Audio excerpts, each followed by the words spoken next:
नमस्कार साथियों, स्वागत है मेरे YouTube चैनल गुरुकुल क्लासेस 9261 में।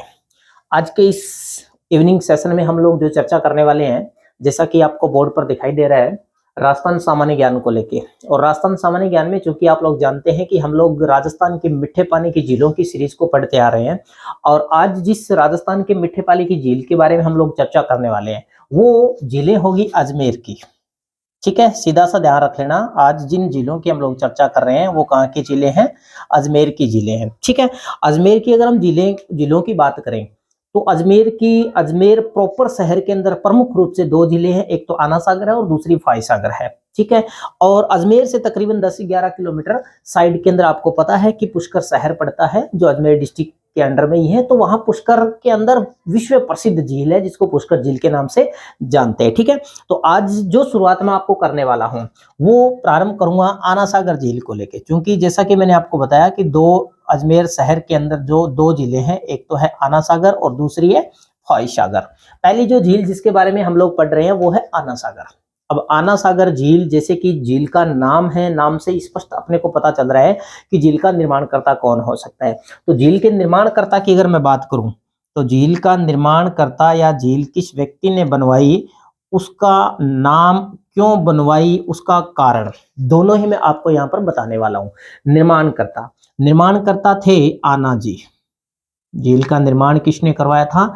आना जी। केवल इतना ही नाम ध्यान में नहीं रखना है, आना जी को अर्णोराज भी बोलते हैं।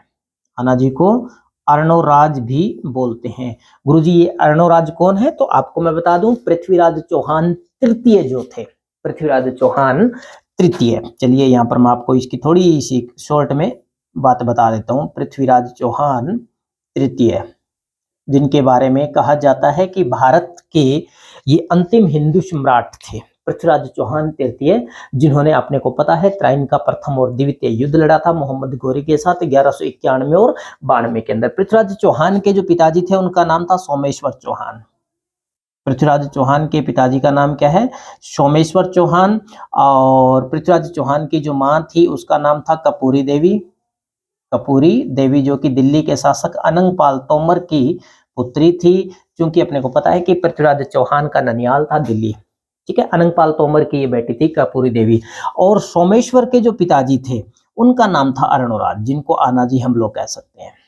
ठीक है ना, अर्णोराज। ये बात यहाँ पर क्लियर हो गई। मतलब पृथ्वीराज चौहान तृतीय के दादाजी जो थे उनका नाम था अर्णोराज या आना जी। इन्होंने इस झील का निर्माण करवाया था। गुरुजी कब करवाया था? तो वो भी आप याद रखिएगा, 1137 ईस्वी के अंदर। 1137 ईस्वी में झील का निर्माण हुआ। जैसा कि आपने पहले सुना था मेरे मुंह से अभी थोड़ी देर पहले कि झील का निर्माण क्यों हुआ था, तो इसका कारण भी मैं आपको बताने वाला हूं, और उस कारण को लेकर प्रश्न भी पूछा जा चुका है। कारण क्या था गुरुजी? कारण था कि जिस स्थान पर ये झील बनी हुई वहां पर कुछ समय पहले, ठीक है ना, कुछ समय, अब मेरे को एग्जैक्ट वो सन वर्ष ध्यान में नहीं है, कुछ समय पहले मुसलमानों के साथ में युद्ध हुआ था। ठीक है ना, और युद्ध की वजह से वहां पूरी की पूरी जो धरती थी वो खून से बिल्कुल रंजित थी। पूरी तरह से वो धरती पूरी की पूरी एकदम लाल हो चुकी थी। तो उस रक्त रंजित धरती को साफ करने के उद्देश्य से इस झील का निर्माण हुआ था। ठीक है ना, तो इसका जो कारण है, और उसको लेके प्रश्न भी बहुत बार पूछा जा चुका है कि तुर्कों से रक्त रंजित धरती को साफ करके किस झील का निर्माण करवाया गया? तुर्कों से रक्त रंजित धरती को साफ करके झील का निर्माण, ये ध्यान रखोगे। ठीक है ना, ये भी प्रश्न पूछा जा चुका है और ये भी प्रश्न पूछा जा चुका है। पर आना सागर झील का निर्माण, पहली बात तो आना सागर झील है कहां पर? गुरुजी अजमेर में है। ठीक है, झील का निर्माण किसने करवाया? पृथ्वीराज चौहान तृतीय के पितामह दादाजी अर्णोराज ने करवाया, जिनको इतिहास में आना जी के नाम से भी जानते हैं। 1137 के अंदर झील का निर्माण हुआ था। क्यों हुआ था? तुर्कों से रक्त रंजित धरती को साफ करना उद्देश्य था कि वहां पर जो पूरी तरह से धरती लाल हो चुकी है उसको साफ कर दिया जाए। ठीक है ना, वहां पर उस झील का निर्माण हुआ था। झील का जब निर्माण हुआ तो ये सोच लीजिए कि एक तरफ तो तारागढ़ है, एक तरफ तो क्या है? तारागढ़, जो अजमेर का दुर्ग है, जिसको गढ़ बिठली भी बोलते हैं। ठीक है ना, तारागढ़ दुर्ग। हाँ, और एक तरफ है नाग पहाड़, एक तरफ है नाग पहाड़। ठीक है।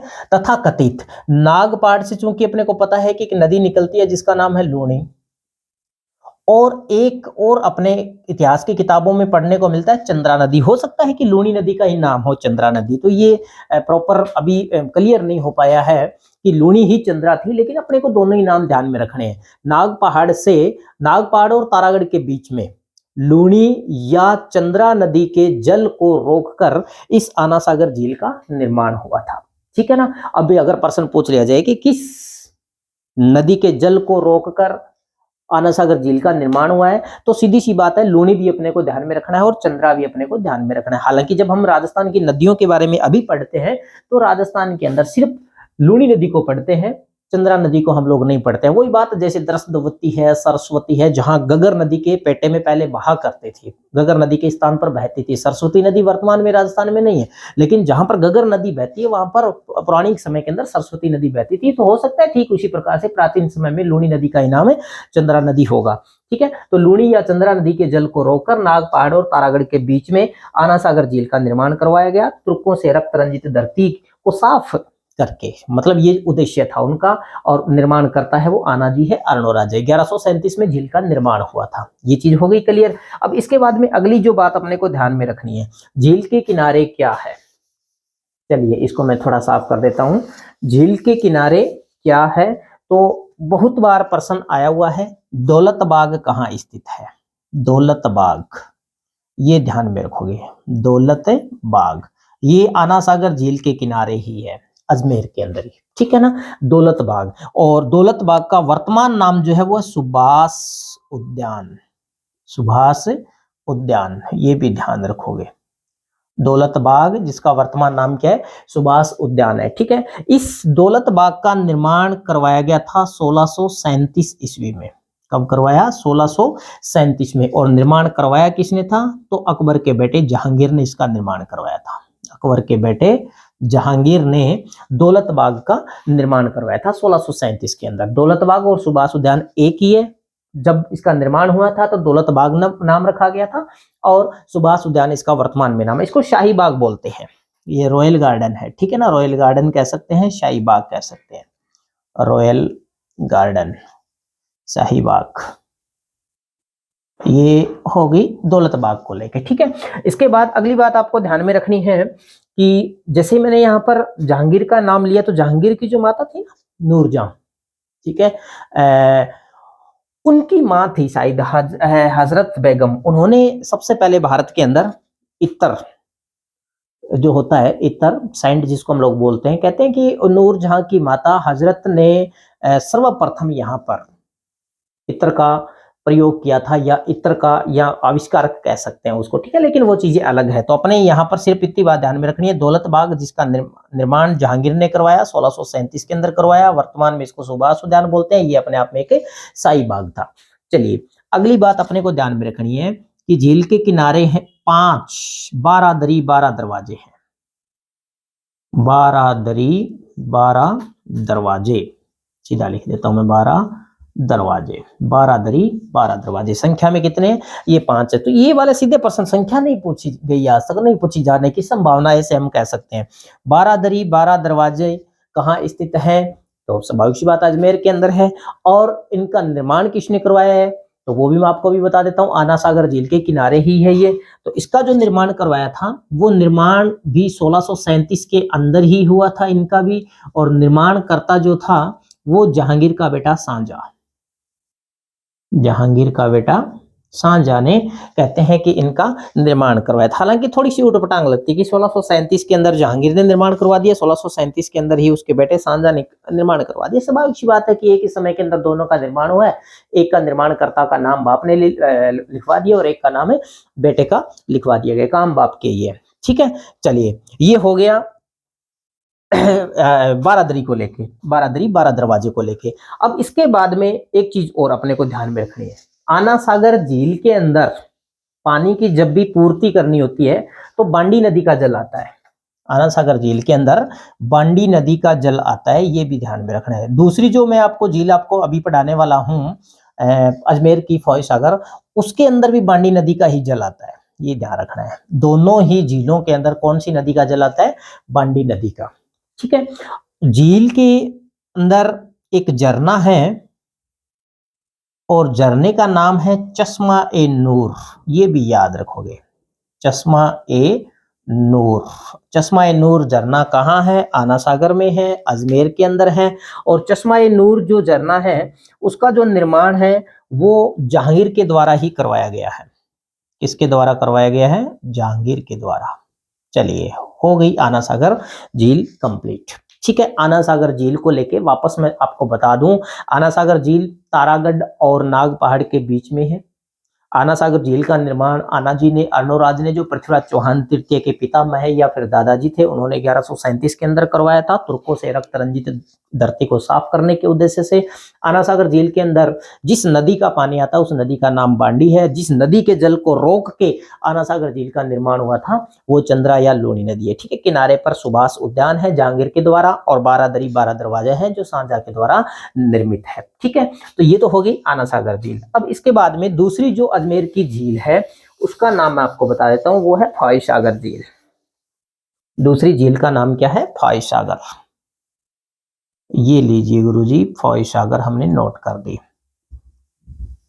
देखिए, कई बार तो झीलों की डिटेल पूछ लेते हैं, ठीक है ना, डिटेल में जाके अंदर गहराई में जाके पूछ लेते हैं, और कई बार सीधा पूछ लेते हैं। बहुत बार एग्जाम के अंदर आता हम बहुत गहराई में जा जाके पढ़ लेते हैं, ठीक है ना, लेकिन प्रश्न पूछ लिया जाता है कि राजस्थान में निम्न में से कौन सी मीठे पानी की झील है, या निम्न में से कौन सी मीठे पानी की झील नहीं है, या खारे पानी की झील है, या फिर खारे पानी की झील नहीं है, या फिर निम्न कौन सी झील या कोई झील का नाम देके पूछ लिया जाए ये कहाँ स्थित है, तो सीधा प्रश्न भी पूछा जा सकता है। लेकिन अब हम प्रेडिक्शन नहीं कर सकते कि किस प्रकार का प्रश्न सामने वाला पूछ सकता है, लेकिन एक एक चीज को यदि समझी होती है, जैसे इससे पहले हमने वीडियो जो भी अपलोड किए थे उनके अंदर हमने उदयपुर की झीलों की चर्चा की थी, उससे पहले मैंने जोधपुर की झीलें भी अपलोड कर रखी है, ठीक है ना। तो ये चीजें एक साथ अगर जिस स्थान पर जो झील है उसको अगर एक साथ अपना पड़ा हुआ होता है तो वो याद रह जाती है। जैसे पुष्कर में 3 ही प्रमुख झीलें हैं, एक आना सागर हमने अभी पढ़ लिया, फॉय सागर हम पढ़ने वाले हैं, तीसरी जो मुख्य झील है वो पुष्कर झील है, विश्व प्रसिद्ध झील है वो, ठीक है ना।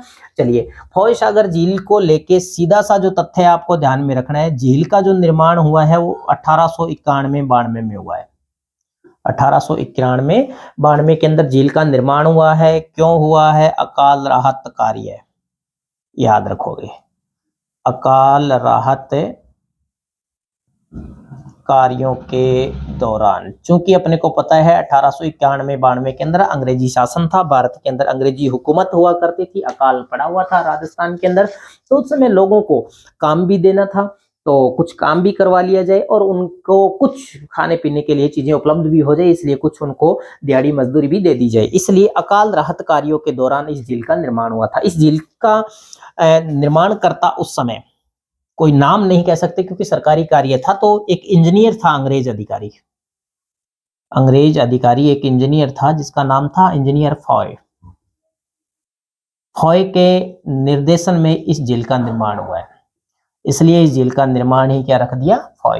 नाम ही क्या रख दिया? फॉय सागर। इंजीनियर अंग्रेज अधिकारी था, ये अंग्रेज अधिकारी या अंग्रेज इंजीनियर फॉय के निर्देशन में इस झील का निर्माण हुआ है। क्योंकि मैं पहले भी बता चुका हूं, झील के अंदर जो पानी है वो कहां से आता है? बांडी नदी से आता है। और एक ध्यान रख लेना, जैसे ही झील के अंदर पानी की जो मात्रा है वो एक्सेस हो जाती है, ज्यादा हो जाती है, अत्यधिक हो जाती है, झील ओवरफ्लो हो जाती है, तो इसका जो पानी है वो फिर आना सागर में लाया जाता है, पानी जो है वो आना सागर के अंदर लेके आते हैं। ठीक है, 1891 में झील का 91-92 में झील का निर्माण हुआ है, काल राहत कार्यों के दौरान हुआ है, इंजीनियर फॉय के निर्देशन में बांडी नदी का जल आता है, और जब पानी एक्सेस हो जाता है तो उस पानी को कहां भेजा जाता है? आना सागर झील के अंदर। तो ये तो थी अजमेर की 2 प्रमुख झीलें जो अजमेर शहर के अंदर ही स्थित है, एक तो आना सागर और दूसरी है फॉय सागर। तीसरी जो झील है उसके बारे में जैसे मैंने आपको पहले ही बता दिया, तीसरी जो झील है उसका नाम है पुष्कर झील, और पुष्कर झील को लेके थोड़े से जो तथ्य है वो ज्यादा है, इसलिए मैं इस वीडियो के अंदर पुष्कर झील की चर्चा नहीं करने वाला हूं। अगला जो सेशन मैं लेके आऊंगा उसमें मैं आपको बताने वाला हूं पुष्कर झील को लेके। तब तक के लिए यदि आप को मेरे द्वारा जो भी वीडियो डाले गए हैं, अपलोड किए गए, यदि वो अच्छे लग रहे हैं उनको लाइक कीजिएगा, शेयर कीजिएगा, चैनल को सब्सक्राइब नहीं किया तो उसको आप सब्सक्राइब कीजिएगा। इसी तरह से आपको एक नए टॉपिक के साथ, इंटरेस्टिंग ट्रिक्स के साथ मैं आपके सामने उपस्थित होता रहूंगा अगले सेशन में। तब तक के लिए नमस्कार।